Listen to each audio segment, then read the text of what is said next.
Sir ஆனா நிறைய பேர் வந்து சொல்றாங்க இந்த மாதிரி வந்து குலதெய்வ வழிபாடை நீங்க நிறுத்திட்டீங்கனாலோ இல்ல குலதெய்வத்தை நீங்க வந்து சரிவர வணங்கலைன்னா கூட உங்க வாழ்க்கையில ஏற்படக்கூடிய நெகட்டிவான விஷயங்களுக்கே குலதெய்வம் தான் காரணமா இல்ல அப்படி அமையுன்ற மாதிரி சொன்னவங்க என்ன சொல்றாங்க. ஆயிட்டாங்க? சொன்னவங்க யாரா இருக்காங்க? அவங்க என்ன அமெரிக்க பிரதமராவா இருக்காங்க? ஒண்ணும் இல்ல. அந்த ஆள் சும்மா உட்கார்ந்துக்கிறான். சோத்துக்கு இல்லாம உட்கார்ந்துருப்பான்னு கொஞ்ச நாள். அதெல்லாம் நம்பாதீங்க.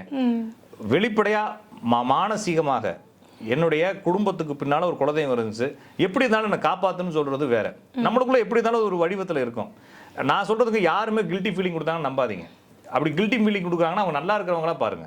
உண்மையிலே ஒரு டாட்டா இருக்காரு, பிர்லா இருக்காரு, அவர் ஃபோன் முடிச்சு இல்லைனா வீடியோவில் வந்து குலதெய்வத்தை கும்பிட்டதுனால நல்லா இருக்கிறேன் அப்படின்னு சொல்லி அம்பானி சொல்றாரா? இல்லை, அவங்க கோயிலுக்கு போகிறதே பார்க்கறதில்ல இல்லையா? அப்போ குலதெய்வம் என்பது உங்களுக்குள்ள இருக்கக்கூடிய அந்த டெம்போ, அதுக்கப்புறமா என்னுடைய மரபுகளை நான் மறக்காமல் இருப்பதற்கு எனக்குன்னு ஒரு பிடிப்பு வாழ்க்கையில், என் குழந்தைக்கு ஒரு பிடிப்பு, எல்லாத்தையும் கொடுக்கறதுக்கு இந்த குலதெய்வம் பயன்படுது. நான் எந்த குலதெய்வத்தை வழிபட்டு இருப்பேன்னு சொல்லி ஜாதகத்தில் ஈஸியாக கண்டுபிடிக்கலாம். அதை நீங்கள் தேடி அலைய தேவையில்லை.